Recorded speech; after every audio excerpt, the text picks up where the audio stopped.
Extracts from Chapter 1. The imagination, according to Aristotle, is Janus-faced. It can either be subject to the will and be categorized as an active categorical power, or it can be characterized as a passive process in which the schema imposed upon what is seen, remembered, and thought has its source in sensations or feelings, whose essential characteristic is that they happen to one. Imagination, in this latter case, is non-conceptual. In an article entitled Aristotle on the Imagination by Malcolm Schofield, Articles on Aristotle, edition by Barnes J., Schofield, M., Scrabgy, R., London Duckworth, 2003, it is argued that the Greek equivalent to our word imagination is phantasia. But Aristotle's own unitary explanation of dreams and such pathological phenomena, on the one hand, and the similarity between pathological and normal seeing of aspects, on the other, put us in a position in which we can now exhibit the unity in Aristotle's conception of phantasia, while retaining our characterization of it as imagination. Page 125. We should in the context of this discussion recall that for Aristotle, every art and every inquiry, and similarly every action and pursuit, is thought to aim at some good, and for this reason the good has rightly been declared to be that at which all things aim. The collected works of Aristotle. On this account dreams must aim at the good in spite of their tenuous connection to reality. They do not, that is, aim at the true.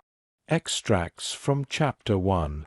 The imagination, according to Aristotle, is Janus-faced.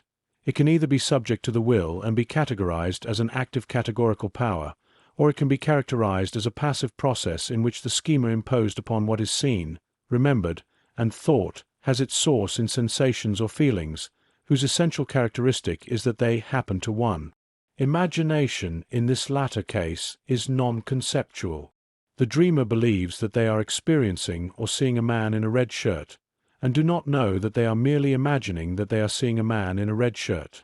The absence of actual experience or actual perception in this situation means that memory must be playing a role in the production of these images, and the question then becomes, what is it that is activating the memory to produce such images? For Freud, dreams are wish fulfillments in a double sense. They are disguised desires for something which requires the art of interpretation to make manifest, and they express the wish to continue sleeping. Two different types of good are being aimed at. In both cases, the wish is located in the unconscious or preconscious systems of the psychic apparatus. For Freud, we should recall, dreams were the royal road to the unconscious system of our mind. Memories were presented in disguised form on the dream screen in accordance with both the pleasure-pain principle and the energy regulation principle. Dreams, such as the father's dream of a child that has recently died, manifest the wish on the part of the father that the child was still alive. The memory that he is dead is overridden by other memories of the child alive, which are more in accord with the father's desire that the child not be dead. The dream memory of the child shouting out, "Father, Father, can't you see that I am burning?" is a synthesis of the present near-waking experience of the body being burned by candles that have fallen over on the arm of the child, plus the memory of the event of the dying as a consequence of a burning fever. The dream is a fantasy. It never happened, and what is wished for could never happen, now that the child is dead. Yet it is a real expression of a real wish projected onto the dream screen of a sleeping subject. It is most definitely a substantial clue in relation to the royal road of the subject's state of mind. It is also part of the mourning process, a process that will for some time prevent the subject from fully engaging with his life projects in accordance with the reality principle. What we are witnessing here is that the pleasure-pain principle, which uses feelings as regulators, rules on this royal road. The task for the father is to become fully conscious of his wish and its role in the mourning process. Feelings are manifestations of what is happening to the body, and they share with sensations a non-active status. Bring them into a context of judgment, as Kant did in his critique of aesthetic judgment, and they can be subject to the activities of the imagination, the understanding and judgment. For Kant, the aesthetic judgment is concerned with the active communication of a feeling of the harmony of different powers of the mind, e.g. the imagination and the understanding. In such judgments there may even be a partial aim at the truth when, for example, One claims that the evening sunset is beautiful. Kant maintains that this is a cognitive claim on the grounds that we attempt, as Kant puts the matter, to speak with a universal voice. In this form of judgment, the understanding and its categories are involved in the organization of the representations involved in this judgment.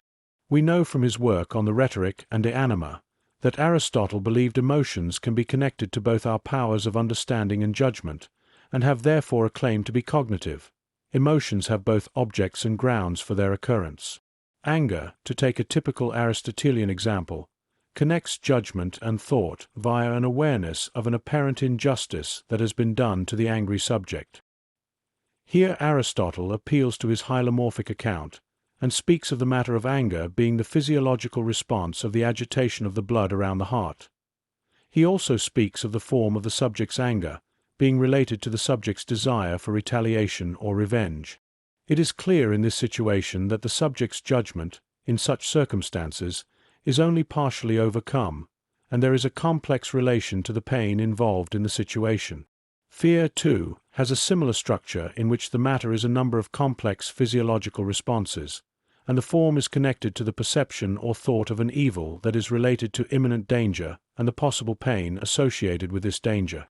Both anger and fear can be, as Aristotle claimed, praised or blamed for their positive or negative relation to the good.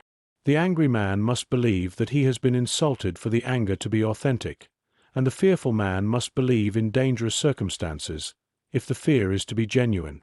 Fear and anger can be communicated in rhetorical speeches, which may also contain elements of deliberation or reasoning about the insult or danger, either diminishing its magnitude or, alternatively, fortifying a good-spirited response to the events in question. Modern positivist theories, we know, proposed an account of a special kind of meaning, emotional meaning, in response to the more ethical accounts of anger and fear. Such accounts focused on the moment of persuasion involved in such circumstances, analyzing the idea of the good into a feeling component and a subjective imperative component. Such a theory was meant to be critical of Aristotelian and ethics and Kantian accounts, which attached great importance to the role of ethical law and principles in ethical judgments. For Aristotle, ethics and rhetoric involve practical reasoning in the process of praising and blaming the judgments and actions of the agents responsible for them. The grounds for such praise and blame lie in the realm of ought judgments and action, what we ought and ought not to have done. The practical reasoning used in such circumstances will, for example, involve appeal to principles which claim that fear and anger can be appropriate, if the circumstances and objects are appropriate. Aristotle also refers to appetition, hunger, thirst, and sexual desire, which, for both Plato and Aristotle, were clearly linked to what both Freud and William James designated as the realm of instinct. Freud presupposes much of what Aristotle wrote in his account of the sexual instincts, where sources, objects, and aims are all connected to the cathartic effect of a form of discourse that possessed the power to mitigate the undue influence of sexual desire in our lives. So, with respect to Freud's account of the life instinct, we encounter a hylomorphic strategy which appeals to both form and matter. With respect to hunger and thirst, for example, a biological account of the physiological functions of the body suffice to explain such phenomena. Sexual instincts, on the other hand, require a more formal theory to complement the bodily sources of the associated phenomena. Practical reasoning of the kind we encounter in relation to anger and fear plays an important role in the discourse we use to praise and blame agents for the appropriateness of their sexual activity, arete. Aristotle's work on poetic and epic tragedy speaks about the use of the emotions in dramatic works of art, in particular, the emotions of pity and fear. The cathartic process Aristotle describes is a process involving good objects that may be lost, good grounds, and associated goods such as arete and dike, all in accordance with the essence-specifying definition of tragedy, the imitation of an action that is serious and complete, accomplishing through pity and fear the catharsis of such affections. The Complete Works of Aristotle. The Revised Oxford edition edited by Barnes J. Princetown University Press, Volume 2, 1984, Poetics. The actions concerned are concerned with what ought or ought not to be done or said, the moral quality of the actors, and the catharsis referred to is more of an educational and less of a medical-physical issue.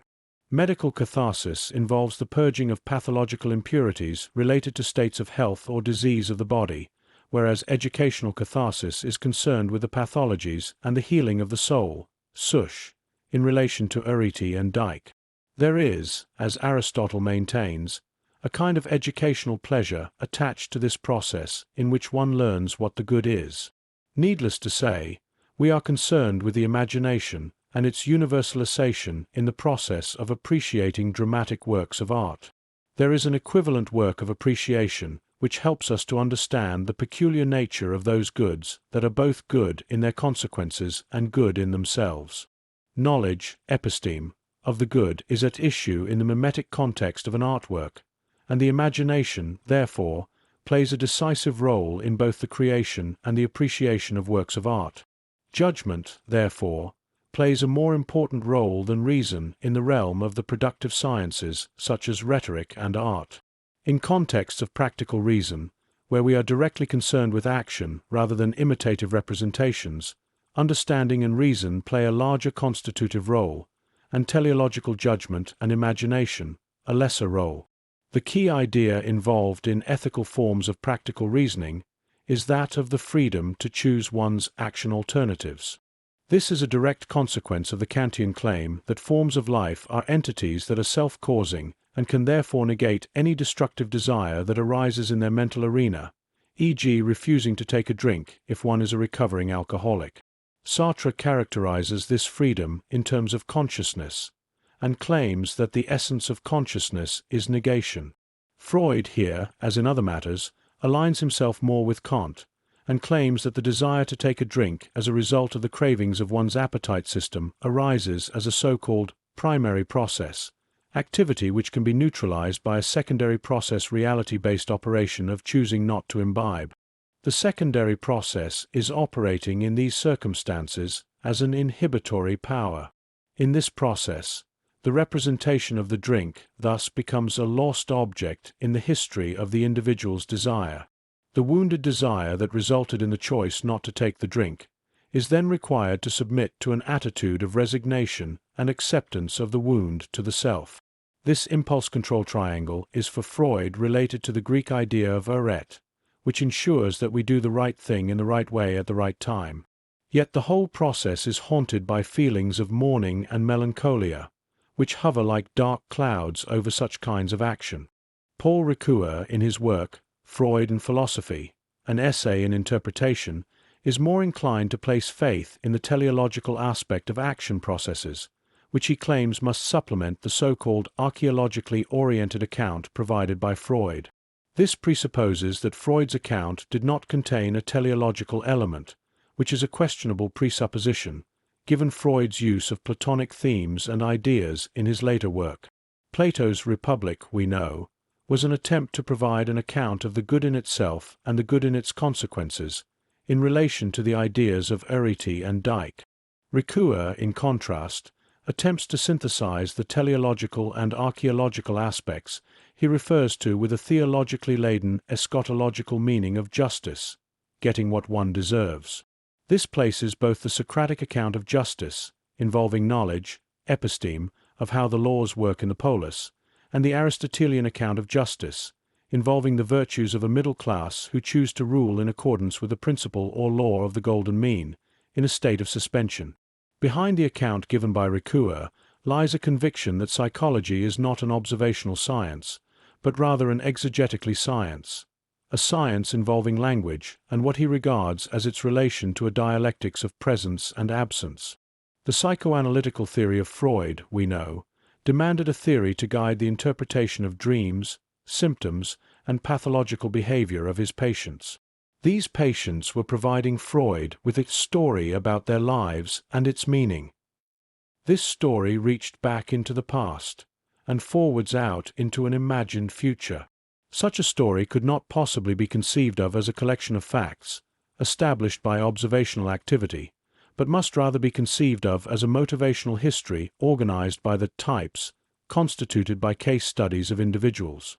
The questions raised in this latter kind of science is less akin to establishing the facts, quaestio factiae, of the case, and more concerned with what Kant would have called quaestio juris, an organization of the facts in accordance with principles and laws that justify/explain the conditions of the possibility of the history of the patient's failures and lost objects.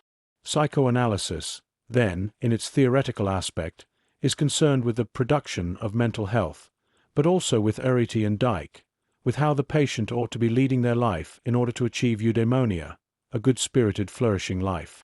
The concept of health being presupposed is a teleological concept that has both technological, techne, and practical ethical aspects. Hence Freud's claim that he was a Kantian psychologist. The combination of principles of the productive sciences, techne, and the principles of ethics in psychoanalytical theory must also be part of the reason why Freud focused on the ideas of meaning and interpretation. Freud is sometimes characterized as an anti-phenomenological theorist, and if one's models of phenomenological theory emanate from Husserl or Heidegger, there may be some substance to this claim.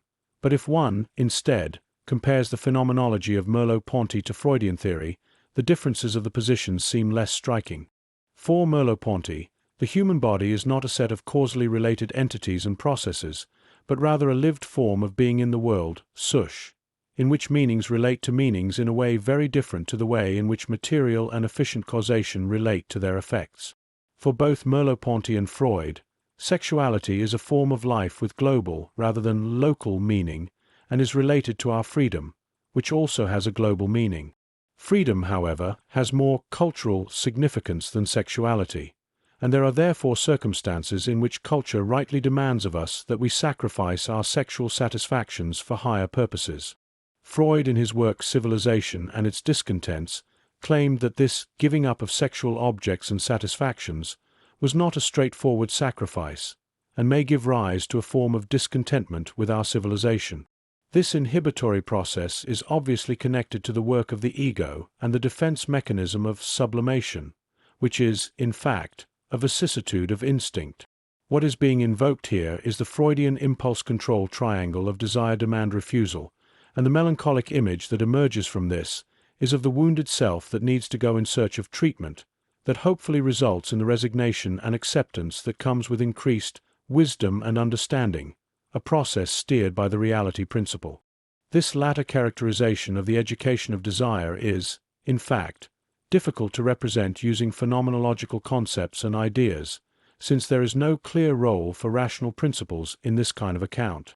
Consciousness is one of the central ideas of phenomenological accounts, which is sometimes characterized in terms of its images that appear to be regressive forms of perception.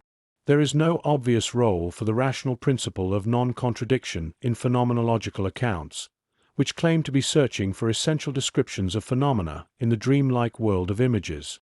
There is also lacking the space-time continuity that is present in our perception of the world. For Freud, the history of our desires could be recorded in our dream images, which are in need of principles related to self-knowledge, if the interpretative process of the meaning of these archaeological representations is to be made manifest. Knowledge, episteme, of the complex functioning of the psychic apparatus is at the very least a necessary condition for interpreting the meaning of these images. In his work, The Interpretation of Dreams, Freud maintains that the dream work is a regressive activity, but at the same time the work of interpretation of these images is the royal road for gaining insight into the patient's state of mind. Returning to the Freudian triangle of demand, refusal, wounded ego, the demands of the life instinct begin the demand process, and the more materialistic these demands are, the more likely it is that anxiety will arise in relation to the stage of refusal. This anxiety can then haunt the ego. If the ego is strong enough to tolerate this anxiety, a stoical form of resignation/acceptance of the refusal will contribute to the formation of more realistic demands in conjunction with more realistic means to achieve such demands. If, for various developmental reasons, the ego is not sufficiently strong to tolerate the resultant anxiety connected with refusal, defense mechanisms, which are also vicissitudes of the instincts, such as repression, will seek to manage the pain and suffering in ways that may eventually compromise the functioning of the ego. In such cases, these unconscious residues would need to re-emerge into consciousness, and be reported to the analyst, who will attempt to restructure and/or resituate this experience in the preconscious system of the patient, with the aid of language and the memory system. This process of working through can occur in relation to dreams, symptoms, and pathological behavior. The Delphic oracle suspected that the process of knowing oneself would not be an easy one, and Aristotle, Kant, and Freud would undoubtedly have agreed with such a judgment.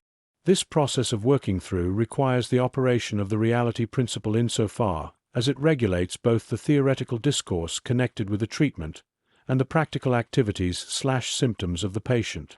With respect to the latter, the task of the therapist is to improve the life of the patient by strengthening the ego with a greater capacity to tolerate refusal and accept the patient's lost objects of desire.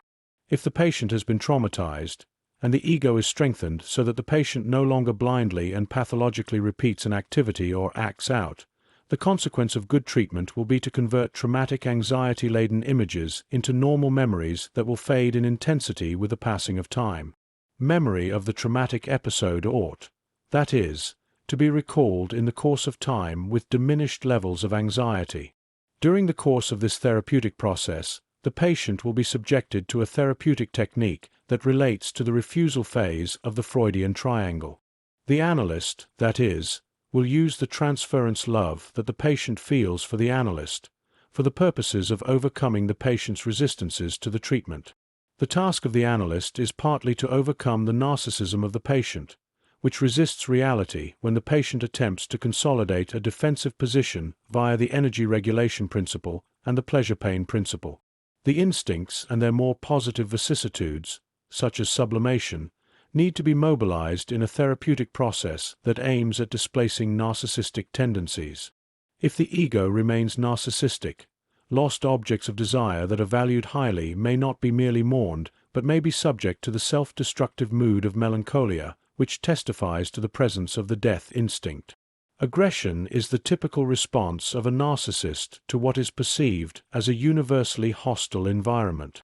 One of the vicissitudes of the death instinct is aggression, and it is this which is unleashed by the narcissist upon his environment if he is frustrated. If he desires an object and then loses that object, the memory system is not sufficiently structured for the work of mourning to occur, and the work of melancholia occurs. Here we can see the limited role of consciousness and the importance of the metapsychology of the instincts and their vicissitudes. James M. R. D.